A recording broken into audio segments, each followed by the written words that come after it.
Le grand oral des grandes gueules. Bruno de Stavenrath, bonjour. Bonjour. Vous connaissez depuis des années Xavier Dupont de Ligonnès. C'est un ami en fait, parce que pour la première fois, vous l'avez croisé au lycée Saint-Thomas d'Aquin à Versailles, c'est ça? C'était Saint-Exupéry, mais j'ai changé le nom pour des raisons juridiques. Voilà. Bon, maintenant tout le monde sait. Oui, mais maintenant tout le monde sait. Voilà. Ouais. C'est bien, il respecte bien les raisons juridiques. L'ami impossible. Vous racontez justement cette amitié impossible, une amitié que vous conservez parce que bien sûr vous ne défendez pas ce qu'a fait votre ami, mais vous restez son ami. Vous dites je l'aime toujours. Bah, c'est important. Moi, je ne suis pas le bon Dieu, je ne suis pas juge et je ne suis pas avocat. Donc c'est important que je maintienne ce rôle, puisque le jour où j'espère il sera arrêté, où il se rendra, j'irai le voir en prison. Enfin, je continuerai à parler avec lui parce que c'est important de savoir ce qui s'est passé et qui peut mieux comprendre qu'un ami. Et donc moi, je suis pas là pour le juger, même ce qu'il a fait, c'est horrible. Parce que vous êtes persuadé qu'il est en vie. Ah oui, depuis le début. Ouais. Et pourquoi? Parce que quand vous étudiez le dossier, vous voyez le mode opératoire, vous voyez que c'est quelqu'un qui voulait pas mourir. Xavier, il était du côté de la vie, aussi terrible que cela puisse paraître. Et puis quand vous voyez comment il prend le soin à cacher les corps, il voulait pas qu'on trouve les corps. Et puis toute son escapade dans le sud, où il met beaucoup de temps entre lui et la police. D'accord, mais enfin bon, on peut très bien trouver des arguments pour défendre la thèse du suicide. Oui, mais dans ce cas-là, pourquoi avoir pris autant de soin à cacher les corps? Pourquoi on n'a pas retrouvé le corps? Parce que ça fait quand même 10 ans. Un corps, ça se retrouve. S'il avait été à Roquebrune-sur-Argent, les secouristes, et même aujourd'hui, les chasseurs. Je parle de Pauline Lafont, la jeune comédienne qui avait disparu dans les Cévennes. On a retrouvé son corps un an après. Et puis sinon, il serait mort à Roquebrune-sur-Argent. Il serait tué à l'hôtel, ou il serait tué dans la maison juste après les crimes. C'est ce que font les crimes domestiques. Il y en a à peu près 100 par an. L'homme ou la femme qui tue sa famille se tue juste après. Xavier, non. Xavier, il a préparé un an à l'avance les crimes. Il avait préparé sa cavale. C'est ce que vous racontez, voilà. En fait. Tout était préparé. Tout était préparé avec une... C'était assez diabolique. D'ailleurs, quand 2 jours après, il va chercher son fils Thomas, et qui vient de tuer sa famille. Thomas, c'est le premier fils Ligonnès, puisque Arthur, le fils aîné, n'était pas de lui.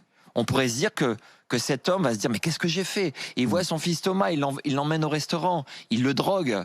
Là, tous les témoins disent, on voit que le père et le fils ne se parlent plus.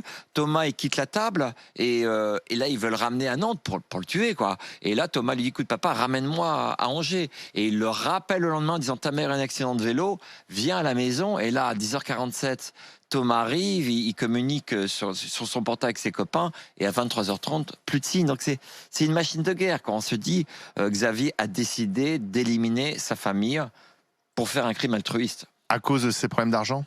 À cause de plein de choses, mais évidemment l'argent. C'est un crime altruiste. Parce que le crime altruiste, c'est une thèse qui est arrivée avec John List, qui était un Américain qui a tué sa famille en 71. Et il y a énormément de points communs entre l'affaire Ligonnès et l'affaire John List. C'est un homme religieux qui fait partie d'un groupe religieux assez présent dans sa vie et qui tue toute sa famille, qui met les corps dans la maison, exactement comme John List, qui va tuer son fils après les premiers meurtres. Il va chercher son fils au club de sport. Il y a plein de similitudes. Et en 89, quand John List, après 17 ans, est retrouvé par le FBI grâce à la fameuse émission, c'est pas Netflix, mais à l'époque, c'est America Most Wanted.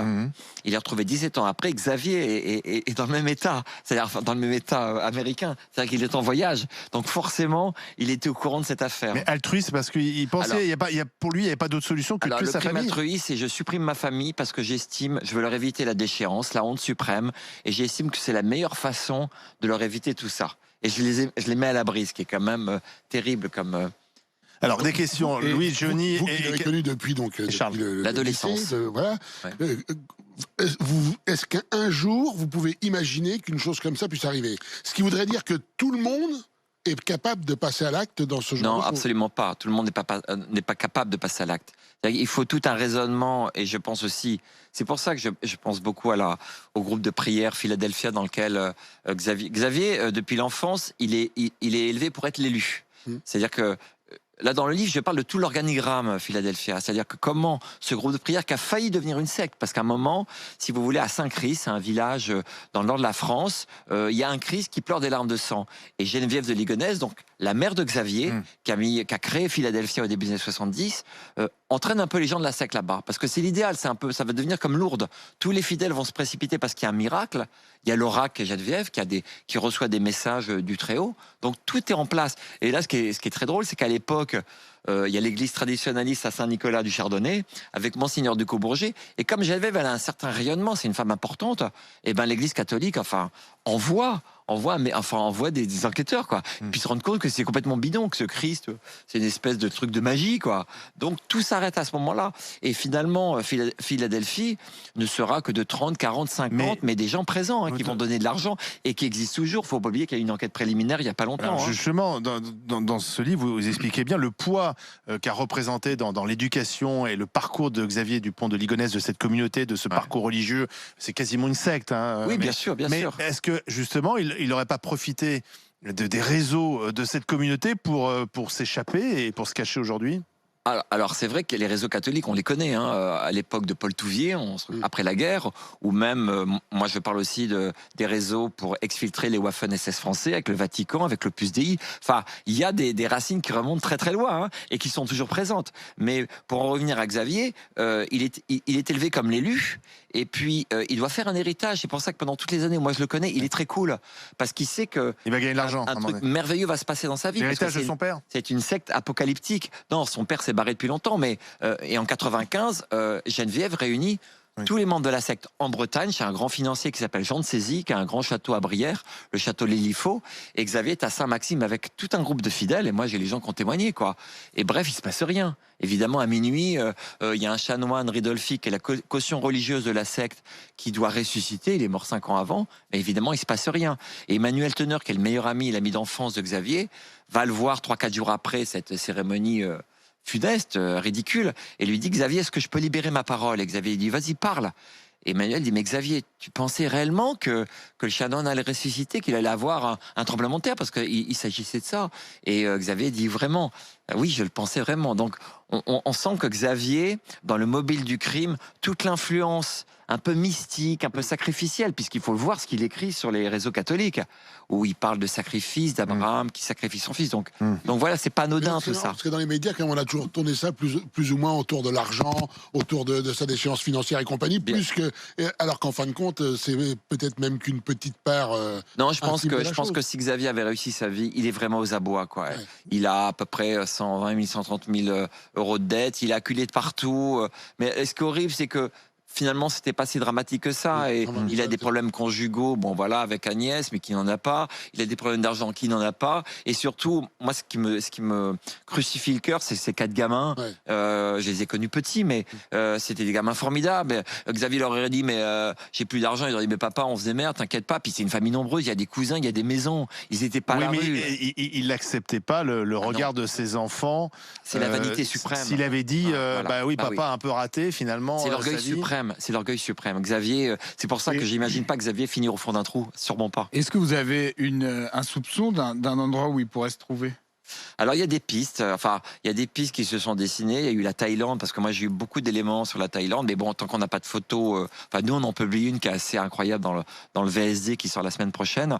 Et puis il y a eu à l'Australie, parce que Xavier, pourquoi la photo est incroyable? Parce qu'on dirait vraiment Xavier, quoi. En Thaïlande. En Thaïlande. Et prise par qui? Quelqu'un qui passait par quelqu'un, oui, parce que ressemble à Xavier Dupont de Ligonnès. Voilà, et qui a pris la photo, sauf qu'on ne sait pas le nom, on ne sait pas qui c'est, mais quelque part c'est Xavier avec toutes les années, et je pense aussi avec la maigreur qu'il avait, parce que je pense que Xavier, même s'il a fait un reset, c'est-à-dire qu'il a fait quelque chose que peu d'hommes font dans une vie, c'est l'histoire un peu du mec qui dit chérie, je vais acheter des cigarettes et je reviens dans 5 minutes, et qui ne revient jamais. Et donc on l'a vu en Thaïlande. En Australie, c'est assez intéressant parce que Xavier explique beaucoup dans les courriers, même avant de partir. Arthur dit qu'il part en Australie, tout le monde parle de l'Australie, et Xavier, il est tout à fait capable de dire un mensonge, mais en fait il dit la vérité. Et l'Australie, moi j'y suis allé il y a 1 an et demi, on est au bout du monde, on est à 16 000 km, tout le monde s'en fout de l'histoire, et surtout personne ne recherche Xavier. À part l'Hexagone, personne ne recherche Xavier. Mais est-ce que les enquêteurs français, par exemple, envoient des gens pour... Mais non, ils n'ont pas d'argent. Ils n'envoient pas, par exemple, pourquoi on leur rapporte cette photo en Thaïlande, ils vont pas envoyer une... Mais non, qui va payer? Et puis il n'y a pas l'extradition. Non, c'est très compliqué. Oui, Boyard. Moi, je suis assez mal à l'aise avec ces histoires-là, et surtout le fait qu'on romantise beaucoup la chose. Enfin, moi, je peux que penser aux gosses qui sont morts, mais bon, faut quand même se prêter. Voilà, ça intéresse des gens.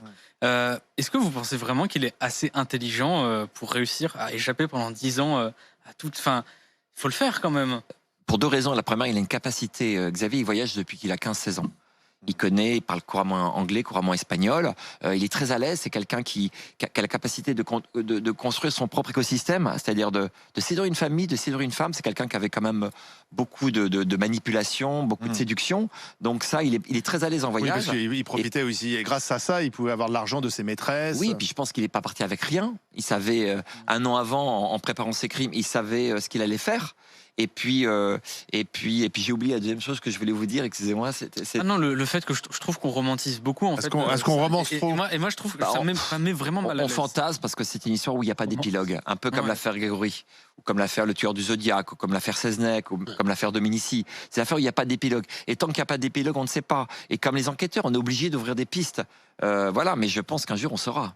Ça, j'en suis persuadé. Vous écrivez, page 524, Xavier, vous adressez à lui. Hein, Xavier, Ouais. j'aurais tellement aimé que tout se déroule comme tu le souhaitais, que tu rétablisses ta situation financière, que ton travail marche, qu'Agnès soit fière de toi, sa femme, que tu puisses un matin m'appeler et me dire « Vieux frère, grande nouvelle, mon fils Arthur se marie, je veux absolument que tu sois de la fête, viens à Nantes, je t'attends, ta chambre est prête. » Bah oui, bien évidemment, parce que c'est comme ça que ça devait se passer. Puis moi, je m'en veux aussi, parce que pendant toutes ces années, il y a des choses que je n'ai pas vues.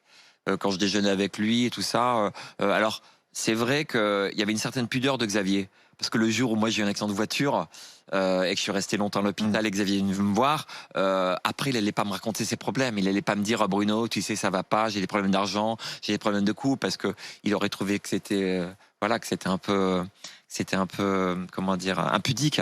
Et donc voilà, mais moi je m'en veux aussi parce que il m'avait invité à Nantes plein de fois, mais moi j'y allais pas parce que j'avais aucune raison d'aller à Nantes. Mais voilà, mais je pense que c'est important de garder. C'est effectivement un Pourquoi aller à argument. Nantes Pourquoi aller à Nantes Pourquoi C'est une aller à très belle Nantes ville. Mais Bruno, c'est vrai que vous avez un sac qui est prêt. Après, Et si jamais vous recevez un coup de fil de votre ami Xavier, qui vous dit bah, rejoins-moi, Ah oui. vous partez? mais comme à Glasgow, j'arriverai à voir la police. Et là, j'espère que ça sera pas un souci. Parce que c'est ça le grand, Là, le vous grand avez cru drame. la dernière fois quand la police a annoncé qu'il avait Non, moi, ce En Écosse. qui m'a et qu'en troublé. fait, ils avaient arrêté un gros Bah oui, Écossais bah oui. chauve et Non, rose. c'était un Français. Non, Mais, il était français, non, il est mais en Écosse. Français. Joao, Oui. c'est quand même intéressant parce qu'on ne sait pas pourquoi on a ciblé cet homme. Qui savait qu'il avait perdu son passeport 3 ans avant? Comment il fait que cette histoire a marché?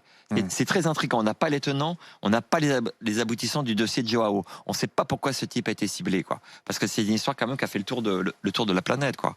L'enquête enfin, parce que votre livre est très intéressant. C'est le livre d'un ami, donc vous parlez de votre ami, mais c'est aussi une enquête. Bien C'est-à-dire sûr, qu'on bien retrace tout le parcours et on se replonge dans cette affaire qui nous fascine. Mais est-ce qu'il y a encore des choses justement qu'on ne savait pas et qui pourraient nous éclairer à la fois sur la personnalité et son geste ultime? Oui, parce que finalement, bon, les policiers et les gendarmes ont fait une super enquête, mais c'est un milieu, sont des gens qui ne sont pas obligés de parler. Vous voyez ce que je veux dire? Comment on fait parler quelqu'un aujourd'hui? Comment on oblige en audition quelqu'un à dire la vérité? Et Emmanuel Teneur ou même Michel Rétif ont dit aussi ce qu'ils avaient un peu à dire. Bon, ils ont été cuisinés. Les amis? Puisque, par exemple, Michel Rétif a été le dernier à avoir Xavier au téléphone, Ouais. au moment où il est à Roquebrune-sur-Argent. C'est-à-dire que Xavier reconnecte son téléphone et bing, il y a Michel Rétif qui l'appelle. Et là, on se dit, est-ce que Michel Rétif a aidé Xavier à fuir? C'était après Oui, c'est après les crimes. Ouais. C'est-à-dire que Xavier va disparaître Voilà. le lendemain. Ouais. C'est le dernier à avoir c'est eu le dernier à avoir Xavier Dupont de Ligonnès Et donc, au téléphone. Mais finalement, quand Michel Rétif est sur la sellette avec les enquêteurs, il dit non, moi je m'en souviens pas.